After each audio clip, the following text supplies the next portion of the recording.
As a believer, one of the most difficult things to do is to tell people that you love that don't believe in God about God. And I figured I'm going to share this here for anyone who is willing to listen. I was not always a believer, of course.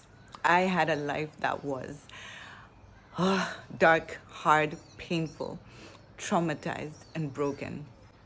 I had been sexually abused as a child. I had been raped later on in life. I was in abusive relationships. I abused alcohol and substances. I abused my body.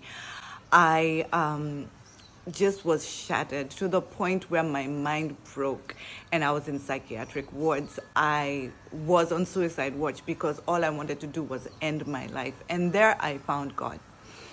And something definitely happened to me. The life that was filled with despair began to be filled with some hope. As I looked not to people who told me how bad I had messed up, how horrible I was, how useless I was, how guilty I was, but to a God who said, I made you for a purpose. You are fearfully, wonderfully, and amazingly made. If I created the birds and all the feathers that you see on them and called them beautiful, and then created you and I said you are far beyond those things, how much more do you truly think I love you? How much more wonderful and amazing and awesome do you truly believe you are? I came from a place where there was such emptiness, there was such guilt, and there was such fear because I had been taught that God is just waiting to punish you. God, like your parent, is just waiting to say, I told you so, you bad, naughty child, go to your room, you're being punished for this and that. And God is there saying, sweetheart, I knew you would fall. And here I am, waiting, willing to help you. If you follow me, if you walk with me, I will guide you. I will never leave you. I will never abandon you. You are not a bad child. You just made poor and bad decisions. But I have made a way for you to come back to me and to be restored fully.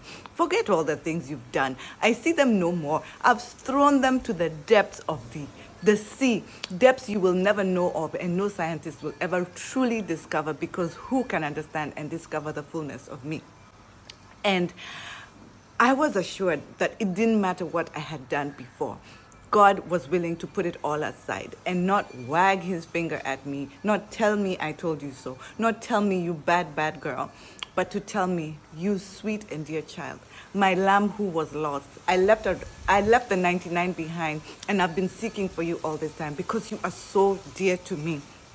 Come with me now and put away the old. I will heal you. I will fix you. I will put you together. I will clean you up. I will make you stand upon the word and upon the purpose for which I created you, and I will make you glorious. It doesn't matter what you did before. So, for those of you who feel that guilt, who feel that shame, who feel that condemnation, who feel that judgment, I promise you that this God is not standing there waiting to say, where?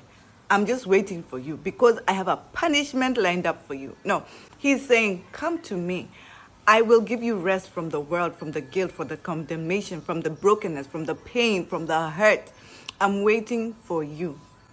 I'm looking for you. I'm searching for you. I'm knocking on the door of your heart. Let me in, my darling. Let me in. I have so much to offer, so much love to pour into you, so much fulfillment, so much purpose, so much of me to pour into you so that you can know who you truly are, because you are made in my image and in my likeness. And if you see me, if you know me, if you let me in, you will see who you are, because you are me. This God is not waiting to punish you. This God is waiting to love upon you and heal you and fix you and make him polish you up and make you the image in which he created you to be. When he looks into you, so be shiny, shiny and bright, that you reflect himself, because you are a reflection of who God is, because he made you in his image and his likeness. When I came to God, I was troubled. I wanted to kill myself. That was the day I heard his voice. And my mind was unsettled. Everything about me was just dark. But when you turn on a light in a dark room, darkness must give way to light. It escapes. Yes, in a room there are corners, under beds, behind things where there is still shadows. And God will work on those areas slowly at a time as you allow Him to. But the minute I said yes, there was an escaping of the darkness in my life. And I can't explain it better than to say that suddenly I just felt a relief. I just felt I could rest. I just felt I'm so tired. And here I am now, and you are ready to just hold me like a baby running into their mother's arms at the end of a long day or at the end of a game where they fell down, broke, and even lost. And they were so ashamed and so tired and so miserable and lacking in confidence at the end of that hard and trying game. And they run into their parents' arms and they say, it's all right, just cry it out. And I cried it out. I said, I am tired of living. I am tired of being here. I am tired of being the one who people point to and say, don't be like that one. I was a role model for the things not to be. Oh, my God gave me relief. Relief in knowing that it was okay. And relief in knowing that I can rest. It's okay not to know what to do. There are people who say, I don't believe in God. Perhaps you've seen a painting that's been there without a painter.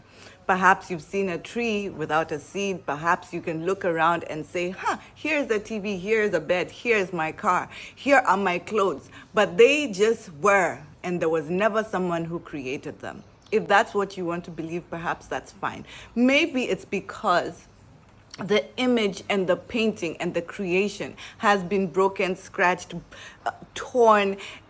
You are these things. You are not perfect. You are not the image that and the creation that the Creator had made initially. And if believing that there is no creation, that I was just like this, means that I can look at myself and be okay with the mess that I am. And that's okay. But at the same time, is it really okay?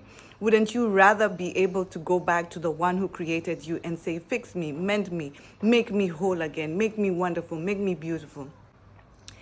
It's okay to say that something's wrong. It's okay to look at my brokenness and say, this is not how I was created. I wasn't born like this. Something is off. But today we want to brush it off and say, that's just how I was born. That's just how I was made. No, that's not how you were born. That's not how you were made. Somewhere along the way, you were broken, you were torn, you were, something went wrong. It's okay to go back to the factory shop and say, you know what, fix this, mend this. It's not working, or it's not doing, or it is not the way it was supposed to be. Others feel there is no God. There is just this mountain and I will climb it. Climbing a mountain without a map is the same thing as saying I will live life without God. Just because you're rising, just because you're ascending, and with each step you're moving higher and higher up the mountain, doesn't mean you're going in the right direction. Many of us are lost, going higher and higher, climbing this mountain, feeling like we are going to reach the top, not knowing just how lost we are. And at the end of it all, there isn't a peak, there isn't going to be a victory, there's going to be death because you're lost. But the beautiful thing is that there is a search party out there looking for you frantically, and they will not give up until they find you. And that's God for me. I was lost, and many of us have been lost, and many of you are lost. And you are still moving, still rising, thinking, I'm okay. But deep down, you're looking around and you've never met somebody else. You have come across things that are not familiar because, after all, you've never been on this path before. And maybe you're just too proud to pick up the map. But there's a search party out there looking for you because you are lost. A search party that's willing to leave the 99 and look for the one, and that's you. That's how special you are to this God. Deny him as you want to, that's fine. He's still going to search for you because you are his creation, you are his child. No parent would ever give up looking for a missing child. And that's you. So I would invite you to know this God, not because he is something to fear, but he is something to look to become all that you could ever be, to find peace, to find fulfillment, to find healing, to find wholesomeness, and to find mercy. I promise you that this God's mercy, this God's mercy covers over judgment. He's not just waiting for you to come back to punish you. He's waiting for you to come back so he can love on you. When you find a child that's been missing, the first thing is not going to be, where were you? What happened that day? I told you to stay with me. Look what you've done. Go to your room. It's going to be, oh, thank you. I have found you. Let me clean you. Let me attend to you. Let me heal you. Let me fix you. Let me love you. Let me hold you so close and never let you go again. That's what God is waiting for. To have this return, this beautiful moment with you. I promise you, it's not what you think. It's not what people have painted it to be. He's not waiting to just cast you down. He's waiting to clean you up and raise you up. Won't you turn to God today and just say, Lord, I've been out here moving, climbing the mountain by myself, believing I don't need you, looking at myself and thinking there is no creator, but truly I feel something is off. I feel like I'm lost.